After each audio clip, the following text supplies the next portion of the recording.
नमस्कार, मैं प्रवेश गौतम। आप सबका स्वागत है छुपा खेल विद प्रवेश में।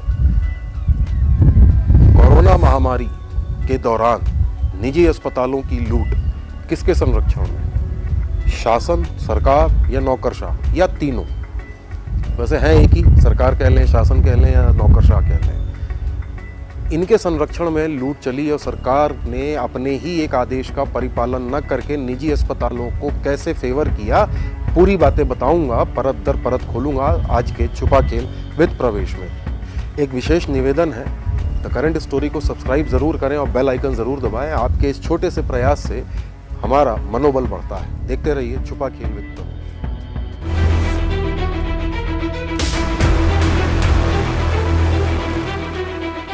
स्वागत है। आप या आपका कोई परिचित या रिश्तेदार कोरोना से पीड़ित हुआ है? क्या उसको निजी अस्पताल में जाने की आवश्यकता पड़ी है? यदि ऐसा हुआ है तो आपने बिल का भुगतान भी किया होगा निजी अस्पतालों द्वारा। मेडिक्लेम या आयुष्मान योजना चली नहीं और लाखों में बिल मांगे गए, पैसे मांगे गए। सरकार क्या करती रही? सोती रही। बीच में आपने सुना था कि सार्थक ऐप में सरकार ने निजी अस्पतालों का रेट कार्ड अपलोड कर दिया है। सार्थक सरकारी पोर्टल है जिसमें अस्पतालों में बेड है या नहीं ये सब पता चलता है। लोग खुश हो गए। लेकिन क्या आप जानते हैं कि ये जो रेट लिस्ट अपलोड हुई है ये सरकार के ही एक आदेश का विरोधाभास है? कैसे? बताता हूँ। दरअसल सितंबर 2020 में राज्य सरकार के स्वास्थ्य विभाग ने एक आदेश निकाला था कि फरवरी 2020 के पहले या पूर्व में जो उनके रेट चल रहे हैं नॉर्मल ट्रीटमेंट के, कोविड ट्रीटमेंट के दौरान उस रेट से यानी उन दरों से अधिकतम 40% तक और चार्ज किया जा सकता है। उदाहरण बताता हूँ। यदि एक अस्पताल में आईसीयू बेड का 5,000 रुपये प्रतिदिन चार्ज है तो कोरोना के समय वह अधिकतम उसका 40% और ले सकता है, यानी 2,000 रुपये, कुल मिला के 7,000 रुपये। यह आदेश सितंबर 2020 में निकला था, आप बाकायदा देख रहे हैं। इस आदेश के बाद उसका पालन हुआ क्या?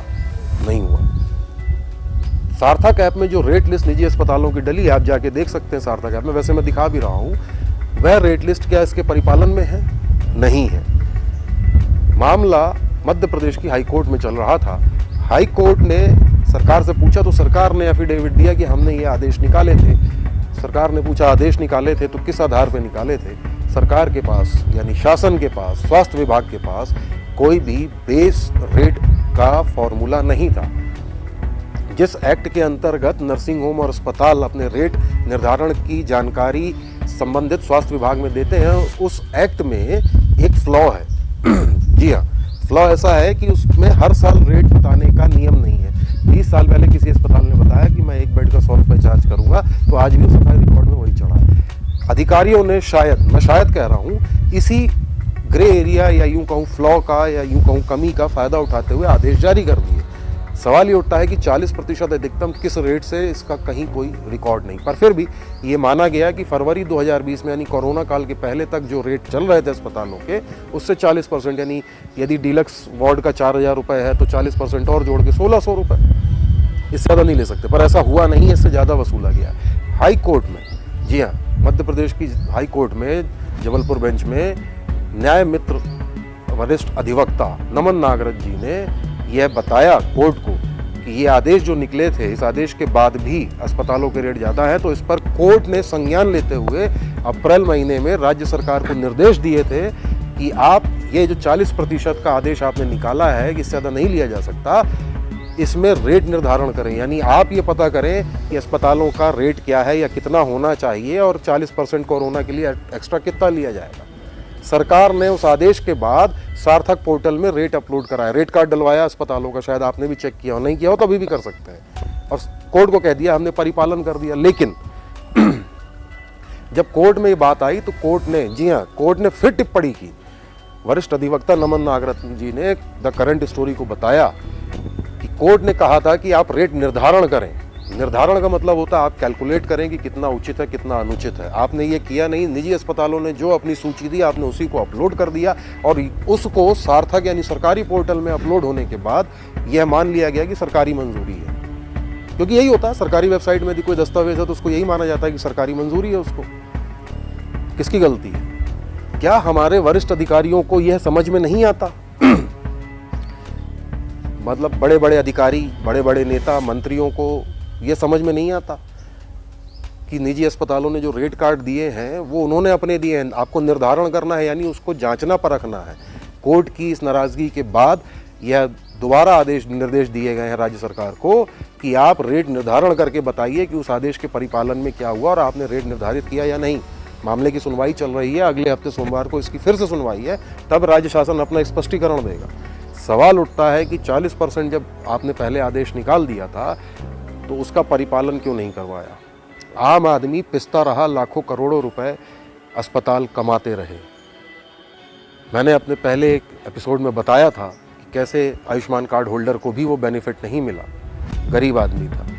पर शायद इन नौकरशाहों, मंत्रियों, अधिकारियों को फ़र्क नहीं पड़ता। यदि उनका रिश्तेदार, जी हाँ, यदि कोई वरिष्ठ IAS है या बड़े सरकारी अधिकारी है, वो या उसकी पत्नी या पति या बच्चे एडमिट होते हैं, इलाज चलता है, तो उसको सरकार रीपेमेंट कर देती है, उसको फ़र्क नहीं पड़ता।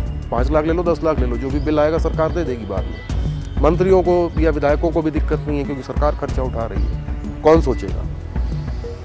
आम आदमी ने वोट दिया था सरकार बनाने के लिए, सरकार आपने बनाई, तो आम आदमी ये चाहता है कि नीतिगत निर्णय इस प्रकार लिए जाए कि आम आदमी को फायदा हो। पर ऐसा हो नहीं रहा। क्यों नहीं हो रहा? क्या यह कहना गलत नहीं होगा कि सरकार और नौकरशाहों के संरक्षण में ही निजी अस्पतालों की लूट चल रही है? संरक्षण ही कहेंगे। 40% का कैप लगाया, फिर सार्थक में आपने जो रेट अस्पतालों ने दिए, बड़े बड़े अस्पताल हैं, इन्हीं अस्पतालों की गोद में हमारे नेता और नौकरशाह, जी हाँ, मंत्री वगैरह सब इन्हीं अस्पतालों में जाके अपना और अपने परिवारजनों का इलाज कराते हैं। आप जाके पता कर सकते हैं, किसी भी बड़े अस्पताल में जाएंगे तो 2-4 बड़े नेता, अधिकारी, मंत्रियों के रिश्तेदार या वह स्वयं इलाज कराने जाते हैं, वह सरकारी में नहीं जाते, उनको फर्क भी नहीं पड़ता। किसकी गलती है? सवाल वही है, संरक्षण क्यों दे रही है सरकार?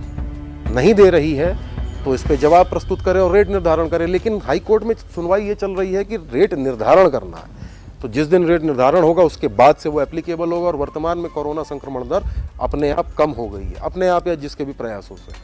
अब फायदा क्या? जिनको लूटना था वो लूट गए, जिसको लूटना था वह लूट लिए। अब आप निर्धारित भी कर देंगे तो उनका क्या, जिन्होंने पहले लाखों रुपए बिल दे दिए, बावजूद उसके सरकार आंख मूंद के बैठी रही। इंजेक्शन की कालाबाजारी, अवेलेबिलिटी नहीं हुई, और भी बहुत सारी। हाँ, एक चीज़ ज़रूर की हमारी सरकार ने, हमारे अधिकारियों ने मेन रोड बंद कर दिए। यानी एक पेशेंट को यदि अपने घर से अस्पताल जाना है तो 20 मिनट के रास्ते को 1 घंटे में तब्दील किया। कोरोना कर्फ्यू के नाम पे उससे फ़ायदा हुआ हो ना हुआ हो भगवान जाने। पर हाँ, कईयों को कष्ट ज़रूर हुआ है। आपने ये कष्ट भी दिया और रेट निर्धारण भी नहीं किया। आखिर संरक्षण निजी अस्पतालों को क्यों? आपको हमारा प्रयास कैसा लगा ज़रूर बताइएगा। यदि आपके साथ भी ऐसा कुछ हुआ है तो हमें आप संपर्क कर सकते हैं। हमारी कॉन्टैक्ट डिटेल्स नीचे चल रही हैं। आपका फीडबैक ज़रूर शेयर करें।